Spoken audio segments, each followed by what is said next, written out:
اسی سے لگی ہوئی ایک اور چیز کہ خصوصاً ہمارے جو تبلیغی بھائی ہیں وہ نکلتے ہیں، جس کو اللہ کا راستہ کہا جاتا ہے، حالانکہ اس مفہوم کی وضاحت ان کو ابھی تک نہیں ہو پائی ہے۔ ہر وہ کام جس کے اندر دین کی مدد ہو رہی ہے، چاہے وہ پڑھنا پڑھانا ہو، کسی کو اچھی بات بتانا ہو، ایک طور پر وہ گویا کہ اللہ ہی کی دین کی مدد ہو گئی۔ تو میں چاہوں گا حضرت اس سلسلے میں ماشاءاللہ یہ بھی بہت اچھا کام لوگ کرتے ہیں، ایک اپنا وقت گناہ سے بچا کر نیکی کے اندر کم از کم تو وہ لوگ لگا رہے ہیں، لیکن وہ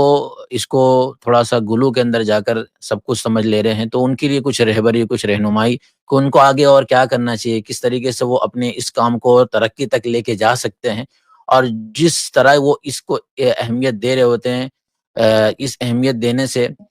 دوسرے کام سے وہ جس طریقے سے دور ہو رہے ہوتے ہیں، تو میں چاہتا ہوں کہ اس سلسلے میں ہمارے ان طرح کے بھائیوں کو جو لگے ہوئے اس کام میں، ان کو بھی تھوڑی بہت رہبری، ان کی بھی رہبری فرمائیں کہ آپ ماشاءاللہ بہت زیادہ ایسڈ ہیں، آپ کے اندر بہت ساری صلاحیتیں ہیں، آپ صرف ایک عوام نہیں ہیں بلکہ آپ عوام ہونے کے ساتھ ساتھ علم حاصل کر کے اور بھی اپنے درجات کو بلند کر سکتے ہیں، لوگوں کی اور بھی طرح سے خدمت کر سکتے ہیں، لیکن جو صرف اسی فیلڈ میں ہیں،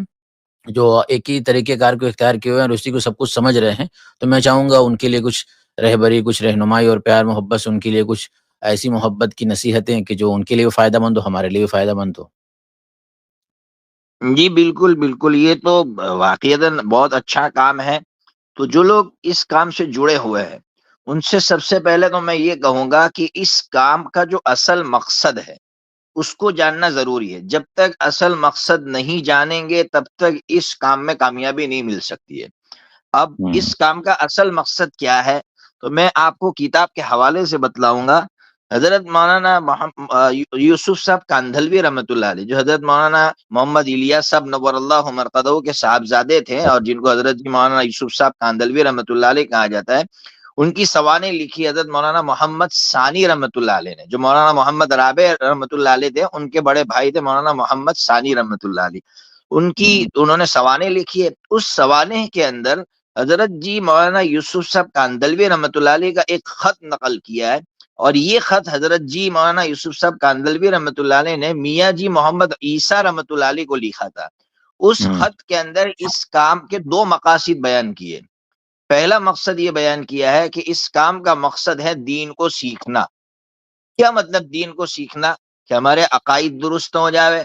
ہمارے مسائل درست ہو جائے، ہماری نمازیں درست ہو جائے، دعائیں ہم کو آ جائے، دعائیں سیکھ لے، نماز صحیح پڑھنا سیکھ لے، روزہ صحیح رکھنا ہوں، سیکھ لے، تو عبادات صحیح ہو جائے اور عقائد صحیح ہو جائے۔ یہ ہے دین سیکھنا، یہ اس کام کا بنیادی مقصد تھا۔ نمبر دو جو مقصد ہوں، تھا وہ تھا انابت اللہ، یعنی اللہ کی طرف لوٹنا، اللہ کی طرف رجوع کرنا۔ یہ اس کام کا دوسرا مقصد تھا۔ تو اس کام کے ہوں، دو مقاصد تھے۔ یہ دو مقاصد حضرت جی مولانا یوسف صاحب رحمۃ اللہ علیہ اپنے اس خط میں بہت پیاری بات لکھ رہے، کاش کے لوگوں کو سمجھ میں آئے۔ فرمایا ہمارے کام کی یہ دو مقصد ہے، خروج اور نقل و حرکت یہ ہمارے کام کا مقصد نہیں ہے بلکہ یہ تو ہمارے کام کا ذریعہ ہے۔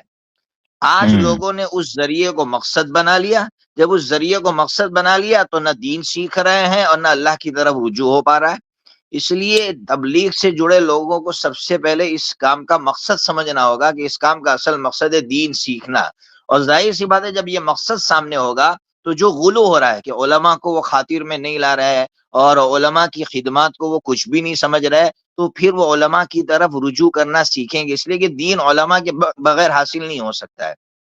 جب دین علماء بالکل، کے بغیر حاصل نہیں ہو سکتا ہے تو پھر علماء کی طرف لوٹیں گے، علماء سے رجوع کریں گے۔ لیکن آج جو دونوں کے درمیان میں پارٹیشن جو بن رہا ہے اور جو دونوں کے درمیان میں کھائی بن رہی ہے، اس کی بڑی وجہ یہ ہے کہ تبلیغ سے جڑے افراد ہیں وہ 10 چلہ لگا دینے کو وہ بڑی کمال سمجھ رہے، اور وہ سمجھ رہے کہ ہم نے عالم سے بڑا کام کر لیا، حالانکہ یہ نہیں ہے اصل مقصد اس کام کا۔ اس کام کا اصل مقصد تھا دین کا سیکھنا اور اللہ کی طرف لوٹنا۔ اس لیے یہ کام کریں گے تو پھر غلو خود بخود ختم ہو جائے گا اور علماء سے تعلق خود بخود بڑھ جائے گا۔ پھر وہ سمجھیں گے کہ بھئی یہ نقل و حرکت، یہ خروج وروج یہ اصل نہیں ہے، یہ تو ایک ذریعہ ہے۔ علماء کرام جو دین سیکھ رہے ہیں اور سکھا رہے ہیں وہی ہمارا بھی کام ہے، ان کا بھی وہی کام ہے۔ اس لیے دونوں کاموں میں کوئی تفاوت نہیں ہے، دونوں کام الگ الگ نہیں ہے۔ جب دونوں میں کوئی تفاوت نہیں ہے، دونوں کام الگ الگ نہیں ہے، تو سب مل جل کر یہ کام کریں گے اور ایک دوسرے کے دل میں محبتیں رہے گی، محبتیں نہیں۔ اور دوسری بات، ایک بات کا اضافہ کر لو کہ آپ نے کہا کہ غلو،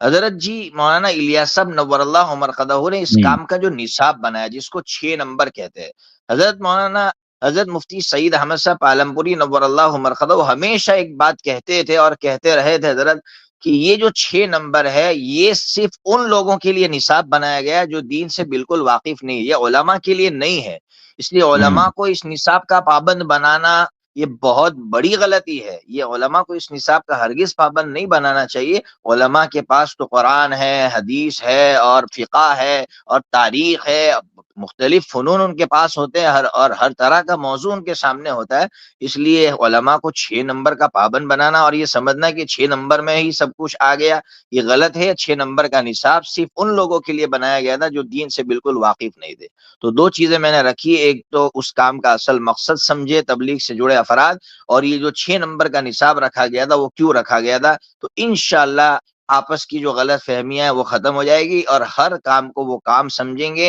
اور ہر ایک کا تعاون کریں گے۔ تعاون اس طرح کریں گے کہ ان کے لیے کم از کم دعائیں کریں گے، جس طرح آج علماء یہاں بیٹھ کر تبلیغ سے جڑے افراد کے لیے دعائیں کر رہے ہیں اور ان کے کام میں شرکت کی کچھ نہ کچھ کوشش کرتے ہیں، اس طرح وہ بھی انشاءاللہ دعائیں کریں گے۔